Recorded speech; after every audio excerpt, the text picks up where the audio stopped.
Salut à tous et à toutes, on se retrouve pour une nouvelle vidéo sur un nouveau jeu. Vu qu'on se retrouve sur Pro Cycling Manager 2023, on a eu des longues séries sur Pro Cycling Manager 2022. Maintenant, sur le 23, on va déjà commencer avec le Pro Cyclist. J'accueille évidemment et je souhaite la bienvenue à tous ceux qui découvrent ma chaîne avec cette vidéo. Et on va partir du coup directement pour le mode Pro Cyclist. Je vais découvrir du coup le mode Pro Cyclist directement. On va du coup continuer. En tout cas, le fond pour l'instant est pas mal. J'ai déjà choisi qu'est-ce que j'allais prendre du coup pour comme caractéristique pour mon coureur. Le Pro Cyclist a un peu changé parce que maintenant il y a des entraînements. Voilà, j'ai rien compris. Je pense qu'au début je vais être un peu perdu, mais on va essayer de faire du mieux possible. Et d'abord on va faire notre coureur. C'est bon, tout est choisi. On aura du coup un Français qui vient d'Aquitaine. Et l'objectif évidemment ça va être de faire les meilleurs résultats possibles. J'ai mis qui venait d'Aquitaine parce que je viens d'Aquitaine. J'ai mis ma vraie taille 1m71. Bon, je suis pas très grand mais c'est pas très grave. Et ensuite j'ai mis 57 kg parce que je suis pas très costaud non plus. Et du coup maintenant on va mettre suivant. Et là voilà, on peut voir les caractéristiques qu'on va choisir pour ce mode Pro Cyclist qui va durer je pense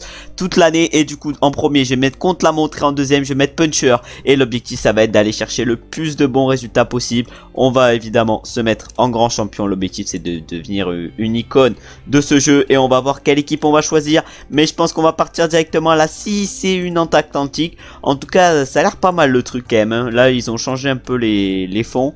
Ça a l'air intéressant. Bon, voilà, c'est des petits détails, mais moi j'aime bien. Et on va du coup signer à la CIC Unante Atlantique.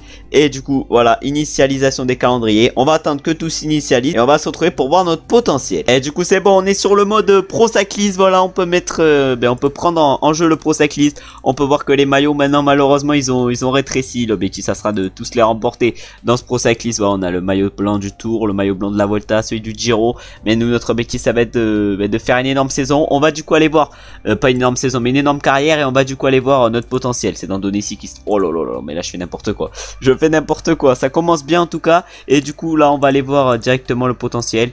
Mais je sais même pas où on peut aller voir le potentiel. Non mais c'est dingue. Bon, il y a limite que ici que je peux voir mon potentiel. Du coup voilà, on a 6 étoiles. On a 5 en course par étape, 4,5 en grimpeur. On a full en chrono. On a 5,5 en puncher, 5,5 en baroudeur. Et l'objectif ça va être du coup de faire la meilleure carrière possible. Mais là malheureusement on peut déjà pas voir le potentiel. Du coup là on va accepter la belle saison à préparer. On va se mettre en quoi?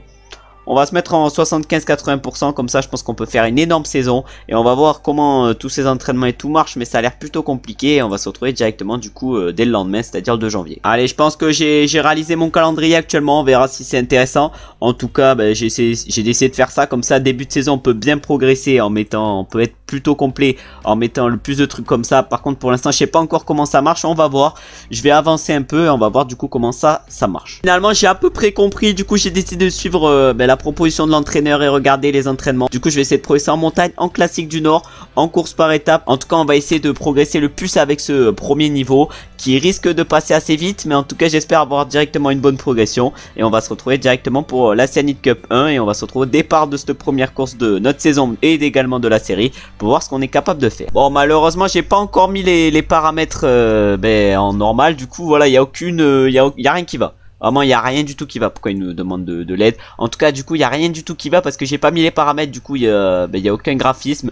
Bon j'essaierai de les mettre pour la deuxième course, c'est-à-dire la Cyanide Cup 2. Mais du coup sur cette première Cyanide Cup on doit faire quoi? On doit se montrer en échappée 100 km. J'espère qu'ils vont arrêter de me donner le tutoriel parce qu'il me sert clairement à rien. Et on va essayer directement de partir dans l'échappée. En tout cas ça va être notre premier objectif aujourd'hui. 100 km dans une échappée. On va essayer de les faire sur cette première course de notre carrière. Et on va peut-être réussir à partir avec notre coéquipier Grigowski qui a attaqué juste devant nous. Notre première course est pour l'instant exceptionnelle parce que sur cette Cyanide Cup 1 on avait un puissant au départ. Ça j'ai oublié de le dire du coup en partant. Mais du coup en plus de cela on est dans une échappée de 11 coureurs. Et on est toujours dans l'échappée. On a 1 minute 20 d'avance sur le peloton à 10 km de l'arrivée. C'est-à-dire que là l'étape est folle pour nous. Première course de notre carrière qui est incroyable. Là, on peut voir en bas la nouvelle note de moyenne montagne. On verra ce qu'elle représente au fur et à mesure de ce Pro Cyclist, en espérant qu'elle soit intéressante chez nous. Mais là on accélère. On se met à effort curseur 85. Il n'y a pas tout le monde qui peut suivre.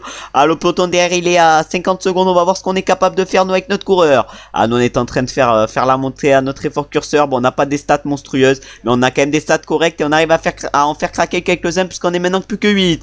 Ah mais là maintenant c'est notre coéquipier Guégan qui accélère. Ah ouais Guégan il accélère mais il y en a ils arrivent pas à suivre. Il reste encore 22 pieds de Bonnefoy. Bonnefoy il craque, Vince il craque également. Ah mais j'ai peut-être oublié de mettre le niveau en légende. C'est peut-être pour ça que je suis assez facile dans cette première course. En tout cas on va essayer maintenant de faire la descente à fond avec Guégan, mais je pense qu'on peut largement aller au bout et peut-être aller chercher une victoire pour notre première course qui serait insane, mais peut-être pas tant que ça parce que maintenant on n'aura pas une progression de fou si on améliore direct. Allez, il reste encore 3 km du coup maintenant avant l'arrivée. Est-ce qu'on est capable de battre notre coéquipier Giga? On va voir ça au sprint. En tout cas, il a l'air plutôt costaud, même s'il a une barre rouge un peu inférieure à la nôtre. Il a une barre jaune également inférieure à la nôtre. Mais je pense qu'il est quand même un peu plus rapide que nous au sprint. En tout cas, on va essayer de le battre. Et on fera au minimum une deuxième place sur notre première course en carrière. Et on lance le sprint. On lance le sprint. Est-ce qu'on va gagner pour commencer? Est-ce qu'on va gagner pour commencer? Est-ce qu'on va gagner? Oh là là. Oh non, on était parti magnifiquement. Mais on va, j'ai l'impression, finir deuxième sur cette première course en carrière. Et oui, on finit deuxième juste derrière notre coéquipier Maël Guégan. Mais c'est une énorme course pour nous. Et derrière, à la troisième position, ça va être Pfingst. Puis ensuite on va avoir Eugenio Fernandez à la 4ème position et Thomas Deveau à la 5ème. En tout cas on commence impeccablement ce pro cycliste. Et maintenant du coup on va aller voir combien de points nous rapporte cette course. Mais elle risque de nous en rapporter pas mal parce qu'une deuxième place plus l'objectif du jour réussi, ça va faire du bien. Ah là du coup on peut voir maintenant les classements. Quand même c'est plutôt stylé le nouveau truc mis en place. En tout cas, ils ont fait des petites améliorations et du coup, on remporte directement 70 points. On passe directement au niveau 2 et en plus de ça, on remporte 19 points pour l'étape. Et là, l'amélioration va être catastrophique. Oh, ça passe. En vrai de vrai, ça passe un minimum. On va s'améliorer du coup. En contre-la-montre, ça va nous faire plutôt un 72 chrono, 73 prologue. Des stats plutôt corrects dans ce début de pro cycliste. Mais malheureusement, j'ai pas encore mis assez de points pour bien progresser. C'est-à-dire que je préfère quand même une meilleure progression au niveau 2. Et maintenant, on va partir directement pour la Cyanide Cup 2. Où on va se retrouver encore une fois au départ. Cette fois-ci, par contre, je vais essayer de mettre les graphiques au maximum. Et je vais essayer également de me mettre en extrait. Parler beaucoup de trucs, mais j'ai oublié de mettre le point de compétence. Parce que là, on est passé au niveau 1 et c'est comme sur les derniers pro cyclistes. Et du coup l'entraînement on va le mettre en quoi? On va le mettre en entraînement direct, le premier point. Et maintenant on va partir directement pour la deuxième course de ce mode pro cycliste, c'est à dire la Cyanide Cup 2 où on va se retrouver encore une fois au départ. On a commencé parfaitement avec une deuxième place. On va voir ce qu'on est capable de faire sur la Cyanide Cup 2. Ça risque d'être un peu plus compliqué vu que le niveau aura progressé parce que là je suis passé quand même de moyen à extrême, c'est à dire qu'il y a quand même une belle marge, mais d'habitude je joue en extrême. Et sur cette Cyanide Cup 2 ça devrait aller et on va essayer de faire de notre mieux. Allez, on est au départ de cette deuxième course. On a fini deuxième de la première, mais sur cette deuxième du coup on a encore un rôle de baroudeur. On doit se montrer 85 km dans l'échappée. On va essayer du coup de faire ce que nous demande le directeur sportif. Par contre là je sais pas ce que j'ai mis et qui fait un truc, mais là vraiment l'image est bizarre. L'image est bizarre, on verra pour la changer du coup entre la deuxième et la troisième course. Mais là l'image est bizarre. En tout cas devant il y a notre coéquipier du coup Brillant, Enzo Brillant qui a accéléré. Nous on a un beau plus 3, ça j'ai oublié de le dire sur cette course. On va du coup essayer de performer au maximum et de rester le plus longtemps possible dans l'échappée pour réaliser l'objectif du jour, c'est-à-dire les 85 km. Et on va se retrouver directement je sais pas quand, on va se retrouver un peu plus tard en espérant que l'échappée aille le plus loin possible pour pourquoi pas aller chercher un nouveau podium, même si ça semble inespéré. L'objectif a été réalisé sur cette deuxième Cyanide Cup. On a du coup encore une fois réussi l'objectif d'échapper, mais là ça accélère. On a 1 minute 30 d'avance par rapport au peloton et nous l'objectif dans ces 14 derniers kilomètres ça va être de tenir l'échappée pour aller chercher encore un énorme résultat. On avait fini deuxième sur notre première course. On va voir ce qu'on est capable de faire sur la deuxième et pour l'instant du coup on a fait 95 km sur les 85 que nous demandait le directeur sportif. C'est à dire que notre course est déjà réussie, mais il va falloir la rendre exceptionnelle en allant chercher un gros résultat, alors que devant du coup c'est les Saint-Michel-Aubert 93, les Cara Rural, mais également les Beats qui sont en train de rouler avec Vermeulen. Et nous l'objectif ça va être de revenir, donc ça va pas être de revenir parce qu'on est déjà à l'avant, mais l'objectif nous ça va être de réaliser la meilleure course possible, surtout que le plus 3 nous aide beaucoup aujourd'hui. Va falloir donc en profiter et maintenant on va se retrouver un peu plus tard. Bon, un peu plus tard on y est dans ces 4 derniers kilomètres. On va du coup consommer le gel énergétique et l'objectif évidemment ça va être de réaliser le meilleur sprint possible. Bon, malheureusement on n'a pas un coureur très sprinter en prenant en compte la montre puncher. On a une petite pointe d'accélération parce qu'on a 65 axels, mais voilà 55 sprint, on va pas réaliser de grandes choses aujourd'hui. On va quand même essayer d'aller chercher une place correcte. En tout cas on va lancer le sprint, on s'est fait un peu gêner par notre coéquipier Giga. Bon, on va pas gagner, mais combien allons-nous terminer? Ah, la barre rouge elle descend hyper vite maintenant. En tout cas devant du coup ça va être Nicolau ou l'autre, ça va être Nicolau qui va s'imposer sur cette deuxième Cyanide Cup devant Dordé Duric. Ensuite on a Hansen qui fait 3, on a Van Niekerk qui fait 4 et nous malheureusement on ne termine que 7ème. Oh, faut que j'arrive à parler sur cette Cyanide Cup 2 et maintenant on va voir du coup combien de points nous a rapporté cette course encore une fois.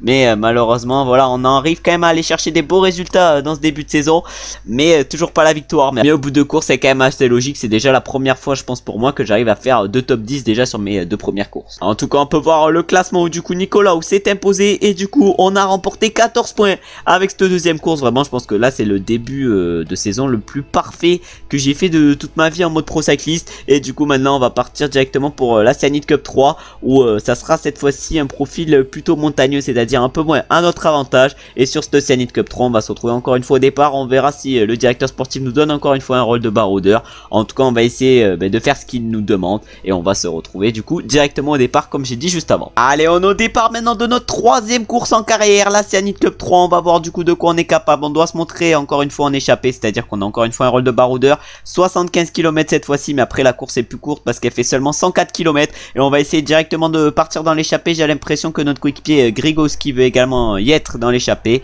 on va se retrouver du coup directement, je sais pas quand. On va se retrouver sûrement quand le peloton nous rattrape parce que ça m'étonnerait qu'on aille encore une fois au bout sur ce Cyanide Cup 3. Même si moi, clairement, ça me dérangerait pas. Mais malheureusement, aujourd'hui, les notes sont pas folles. Le plus 1, mais là, c'est plutôt une étape, je dirais, de moyenne montagne.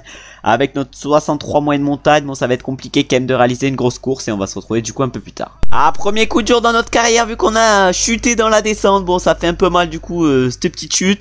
Mais voilà, premier coup dur pour cette troisième course. Bon on avait bien commencé pour l'instant avec deux top 7 sur les deux premières courses. Mais là malheureusement première chute et ça risque d'être très compliqué de revenir. On va faire l'effort mais ça va être très compliqué. Ça m'étonnerait qu'on revienne. On va se retrouver du coup maintenant soit si on revient sur l'échappée, soit si on se fait rattraper par le peloton. Ah malheureusement avec notre coureur on n'a pas réussi à revenir sur l'échappée. Du coup on s'est fait rattraper par le peloton. Bon cette troisième course elle aura pas été folle, on dit jamais 203. Là les deux premières courses étaient bonnes, la troisième elle a été ratée. Et maintenant du coup on va aller voir qui c'est qui remporte ce Cyanide Cup 3. Parce que nous là on essaye de s'accrocher dans ce Cold Days, mais ça risque d'être compliqué à la longue. Et on va se retrouver du coup maintenant à l'arrivée comme je viens de le dire, pour voir qui c'est qui s'impose, en espérant pourquoi pas que ça soit un de nos coéquipiers. Et du coup les premiers sont en train d'arriver. Nous malheureusement on est très loin et ça va être Joris Delbov pour la Saint-Michel-Aubert 93 qui va remporter ce troisième Cyanide Cup. Et il va s'imposer du coup devant Nicolas qui avait réussi un bon résultat déjà sur la Cyanide Cup 2 ou une je sais plus. Et ensuite on a Eric Fetter qui va chercher la troisième place. Nous malheureusement sur cette troisième Cyanide Cup on a été un peu en difficulté et on va finir loin. On risque de pas empocher beaucoup de points et on risque de se retrouver maintenant je pense directement pour le Grand Prix cycliste de la Marseillaise, où on va se retrouver au départ et où on va voir encore une fois ce que nous demande le directeur sportif, en espérant réaliser ce qu'il nous demande. Parce que là par exemple sur ce Cyanide Cup 3 on n'a pas réalisé ce qu'il demandait. On a fait une course clairement ignoble, on va pas se mentir. Allez, on est au départ de la première course en dehors des Cyanide Cup. Et du coup malheureusement on a un moins sur cette première course en dehors des Cyanide Cup. Et on a un rôle d'équipier demandé par le directeur sportif, plutôt donné par le directeur sportif. Et on va du coup essayer de faire ce qu'il nous demande, c'est-à-dire 25 km en tête de groupe. Et on va se retrouver directement dans le final pour voir ce que sont capables de faire nos coéquipiers. Parce que nous je pense qu'on va pas avoir grande chose à jouer vu l'énergie qu'on aura perdu en roulant à l'avant. Bon là c'est sûr que notre Grand Prix cycliste de la Marseillaise est terminé parce qu'on vient de chuter encore une fois avec notre coureur. Troisième chute en 4 courses. Bon ça fait un peu beaucoup. Deux chutes dans la dernière course, j'ai oublié d'en montrer une parce que c'est pour ça qu'on était aussi loin à l'arrivée. C'est parce qu'on a chuté une nouvelle fois après la chute lorsqu'on était dans l'échappée, c'est à dire 3 chutes en 4 courses. Bon vraiment on n'arrive pas à tenir sur le vélo, va falloir commencer à progresser. Et maintenant du coup on va se retrouver à l'arrivée pour voir qui c'est qui s'impose, en espérant que ça soit un de nos coéquipiers comme je l'ai dit au départ. Et du coup on a réalisé largement l'objectif d'équipier aujourd'hui vu qu'on a fait 35 km sur les 25 qu'on devait faire en tête de groupe. Et on se retrouve maintenant sur la ligne d'arrivée. Oh les premiers sont en train d'arriver sur ce Grand Prix cycliste la Marseillaise et ça va être Nicolas Prudhomme, plutôt Prodhomme, qui va s'imposer sur cette course. Et du coup il va empocher sûrement sa première victoire de la saison et il va aller s'imposer devant Ayeno. Je sais pas du tout qui c'est un coureur du coup de la Euskaltel j'ai l'impression. Non, je sais pas du tout l'équipe, c'est un coureur de la Burgos. Et ensuite à la troisième position ça va être Federov, puis Jarnet à la quatrième, c'est-à-dire que c'est les échappés qui se sont joués la victoire. Et ensuite c'est Sandy Dujardin qui arrive à la 5ème place dans un sprint en petit comité. Nous malheureusement on va finir loin, nos coéquipiers également vont finir loin. Et du coup on va pas remporter beaucoup de points avec cette course et on va se retrouver je pense directement au passage du mois, où on a je pense une forte possibilité de passer au niveau 2. Et du coup on vient de passer au mois de février, on remporte du coup les 50 points du mois de janvier. On passe du coup au niveau 3, bon encore une petite progression, on espère qu'elle va être intéressante. Bon elle a l'air intéressante, en tout cas on peut choisir contre-la-montre ou puncher encore une fois. Bon je vais choisir laquelle est la plus intéressante. La contre-la-montre semble quand même plutôt pas mal, parce que le prologue et le chrono ils vont bien progresser avec cette amélioration. Et en puncher, voilà, en puncher on progressera pas en chrono, voilà on progressera un peu en accélération, mais rien de fou. Et du coup je pense qu'on va prendre en contre-la-montre. Voilà un petit 74 contre-la-montre, 75 prologue. Pour l'instant on progresse bien, mais malheureusement on progresse pas trop dans ce qu'on veut, parce que nous ce qu'on veut c'est être un coureur de grand tour, un coureur qui peut remporter des courses sur des pavés. Peut-être qu'on pourra progresser justement à ces niveaux là plus tard, parce qu'on est bientôt à 25% dans le montagne, dans le course par étape et dans le pavé. C'est à dire qu'on va pouvoir choisir une amélioration plutôt de ce type au niveau 4. Et maintenant on va partir directement pour l'étoile de baie-sèche qu'on va faire en intégralité, et on va se retrouver directement au départ de la première étape. Mais avant de se retrouver au départ de la première étape, on va aller mettre notre point on va le mettre en quoi? On va le mettre en carré, comme ça on aura plus de points de l'équipe et comme ça on pourra modifier plus notre calendrier. Et maintenant du coup on va partir pour la première étape de l'étoile de baie-sèche, où on va se retrouver encore une fois au départ pour voir quel est l'objectif que nous demande le directeur sportif. Allez, on est au départ du coup maintenant de cette première étape de l'étoile de baie-sèche, et le directeur sportif nous a donné un rôle de baroudeur. On peut voir quand même que notre chrono et notre prologue sont les premières stats à être passées dans le jaune. Ça commence à être plutôt intéressant, et là du coup on accélère directement avec Quanon dans la roue. On va voir ce qu'on est capable de faire et si on est capable de prendre l'échappée. Et si on arrive à prendre l'échappée, je pense qu'on va se retrouver directement aux secondes catégories, où on va essayer d'aller chercher les points de la montagne, parce que peut-être que le maillot à pois peut devenir un objectif sur cette étoile de baie-sèche, même si ça risque d'être compliqué vu qu'on a seulement 55 sprint et 66 accès. C'est à dire qu'il va falloir tenter des choses pour aller chercher les points, parce qu'au sprint ça risque d'être compliqué. Allez, on arrive vers le seconde catégorie, c'est à dire qu'on va essayer d'aller chercher les points nous avec notre coureur, mais ça risque d'être compliqué. En tout cas on donne tout, ce qu'on a, c'est là où ça accélère le plus. Est-ce qu'on a réussi à surprendre nos adversaires? On va voir ça, on leur a mis un peu d'avance et on va passer évidemment en tête de ce seconde catégorie et aller chercher les 10 points du sommet.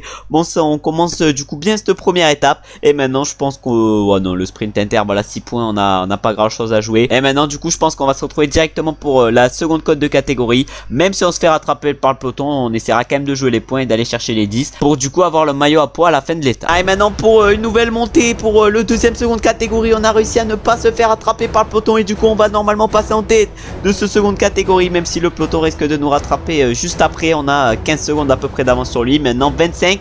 Oh, l'écart est quand même assez important. On va du coup essayer de faire la descente à fond, et on va essayer maintenant d'arriver jusqu'à l'arrivée. Mais maintenant on va essayer du coup de pousser jusqu'à l'arrivée pour essayer de gagner, même si 7 km ça risque d'être compliqué de résister au peloton, parce que 7 km c'est quand même assez long. Mais on va essayer quand même de réaliser le meilleur final possible. On a réalisé pour l'instant un début de vidéo presque parfait. Est-ce qu'on est capable de continuer sur ce rythme? Il reste encore 5 km. On arrive sous la banderole des 5 derniers kilomètres. Bon, notre barre jaune est plus trop élevée, mais je pense qu'on est capable de grandes choses. Au moins on aura peut-être le prix du super combatif, je sais pas s'il y est sur PCM. En tout cas on l'aura peut-être. Il reste encore 3 km 700. Alors on va consommer le gel énergétique. On va consommer le gel énergétique, faut que j'arrive à parler français. En plus le final s'avère être en petite montée. C'est à peu près la même montée qu'on a fait sur les secondes catégories. C'est à dire que là va falloir continuer à résister. Il reste 1 km 900. Ils nous reviennent pas dessus, mais ils sont plus qu'à 17 secondes. À combien de kilomètres allons-nous nous faire attraper? Je ne sais pas. En tout cas on va lancer le sprint à 900 mètres. Ah ça va être dur. Ah ça va être dur. On va être en défaillance à 600 mètres de la ligne, et du coup on va se faire reprendre à 600 mètres malheureusement. Énorme étape pour nous, mais sans la victoire. Et devant du coup c'est Ramon Sinkeldam qui remporte cette première étape de l'étoile de baie-sèche devant Itamar Rainom et Ben Turner. Et nous malheureusement on va finir un peu plus loin avec notre coureur. Ça a été fatal pour nous la dernière montée,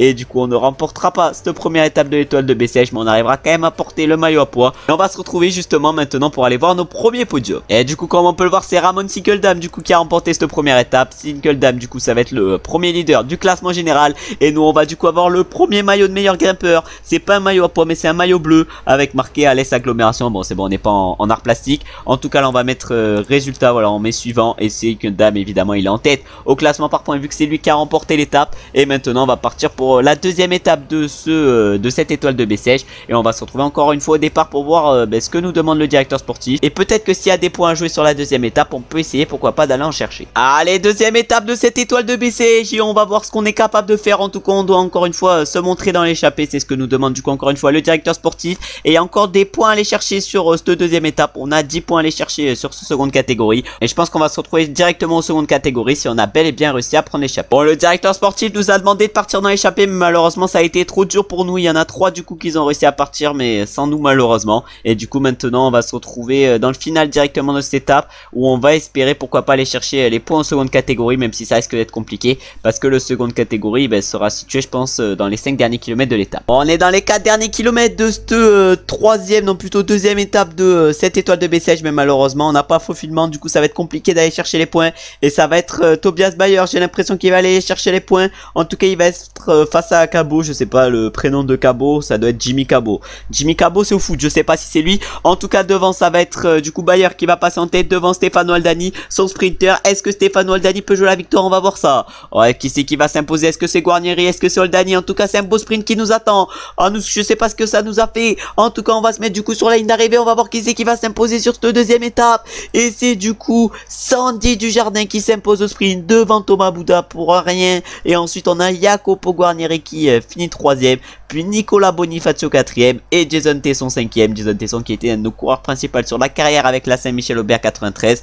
Normalement la carrière devrait arriver demain parce qu'aujourd'hui c'est le Pro Cycliste. Normalement il devrait avoir la carrière demain et peut-être du Tour de France dimanche. On verra ça. Mais en tout cas là je vous donne un peu un brief de planning. On verra si j'en suis capable parce que voilà j'ai des choses à faire. Et maintenant on va partir pour la 3ème étape de l'étoile de Bessèges où on va se retrouver encore une fois au départ. Une 3ème étape où on va aller voir directement le profil. On peut pas, c'est génial. En tout cas on va se retrouver directement au départ du coup de la 3ème étape. Allez, 3ème étape de cette étoile de Bessèges. Et du coup on a pour objectif, on a plutôt un rôle d'équipier. On a pour objectif de travailler en tête de groupe 25 km. Mais avant de travailler en tête de groupe on va du coup travailler en tête de groupe dans ce début de course pour aller chercher les 16 points au sommet au niveau du col de Trellis. Et on va se retrouver du coup pour voir si on arrive à aller les chercher. Allez, on s'est battu pour essayer de prendre l'échappée. Bon on s'est pas battu pour prendre l'échappée. On s'est battu pour essayer d'aller chercher les points au sommet. En tout cas là on est en train de tout donner. On est face à deux adversaires très costauds malheureusement. Et du coup on ne va finir que 3ème ou 2ème au sommet. On va voir ça. Et on finit j'ai l'impression 2ème.